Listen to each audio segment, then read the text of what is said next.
This is a death clock made around 1820 and covered entirely in a really thin layer of real gold. It has this kind of disturbing name because the process of making this clock ultimately resulted in the early death of the clockmaker. So these clockmakers rarely lived past the age of 40.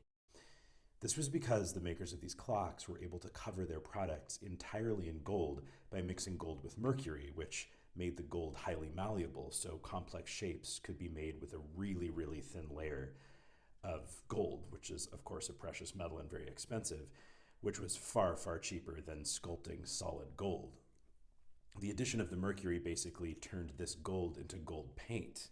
So real gold paint made this way was called ormolu. Why am I touching something that was covered almost entirely in mercury? Wait, why am I holding this? In order to transform this gold into a completely solid, durable state, all of the mercury had to be burned off, leaving the clock entirely covered in gold, free of mercury, and forcing the clockmaker to inhale mercury all day long. Perhaps the high was worth it? I really hope so, because this process was not just used for clocks. A lot of furniture, home furnishings, and interior walls were decorated with this toxic gold. So you're probably assuming that no one knew back then that mercury was poisonous, because that would make this make sense. However, making sense didn't seem to be a goal in this context, because the horrifying health effects of mercury were actually quite common knowledge back then.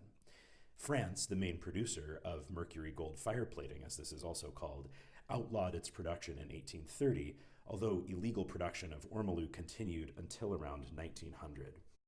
Although everything that I've read says that there is no toxic mercury present in ormolu, I think I'm going to kind of go ahead and put this down and kind of end this video right here.